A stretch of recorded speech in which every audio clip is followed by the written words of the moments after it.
बीवी को ब्याह कर लाओ तो सारी उम्र शक करने से या हाथ उठाने से बेहतर है कि दो टोक बात करो कि देख लो प्यारी, तुम्हें ब्याह कर लाया हूँ इसलिए कि तुम मुझे पसंद आई हो, तुम्हारे साथ जिंदगी गुजारने की उम्मीद रखता हूँ, तुम्हें मोहब्बत भी करूँगा, तेरे जज्बात की कद्र भी करूँगा।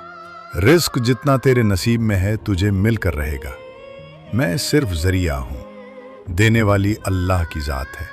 भरोसा रखना, कभी खयानत नहीं करूँगा। मिल जाए तो शुक्र कर लेना, ना मिले तो सब्र कर लेना। अल्लाह ने किसी को बहुत दिया है तो किसी को कम, किसी का बड़ा घर बड़ी गाड़ी तो किसी का छोटा घर है। ये अल्लाह की तकसीम है और अल्लाह की तकसीम पर राजी रहना औलिया का तरीका रहा है। मैं तेरा लिबास हूँ, तुम मेरा लिबास हो।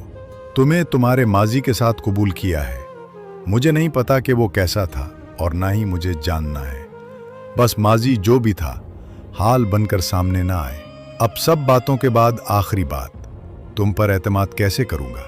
जैसे किसी अंधे को अपनी बेसाखी पर होता है कि वो उसे गिरने नहीं देगी। इन सब के बावजूद अगर तुम्हारा मेरे साथ गुजारा ना हो तो इल्तिजा है कि मेरी आंखों में धूल मत डालना, मुझसे बेवफाई ना करना, मुझे दो टोक कह देना, कहना मेरा आपके साथ गुजारा नहीं होता। मैं यकीन दिलाता हूँ कि तब भी तुम पर हाथ नहीं उठाऊंगा, बल्कि जिस तरह तुम्हें लेकर आया था उसी तरह तुम्हें तुम्हारे घर छोड़ कर आऊंगा।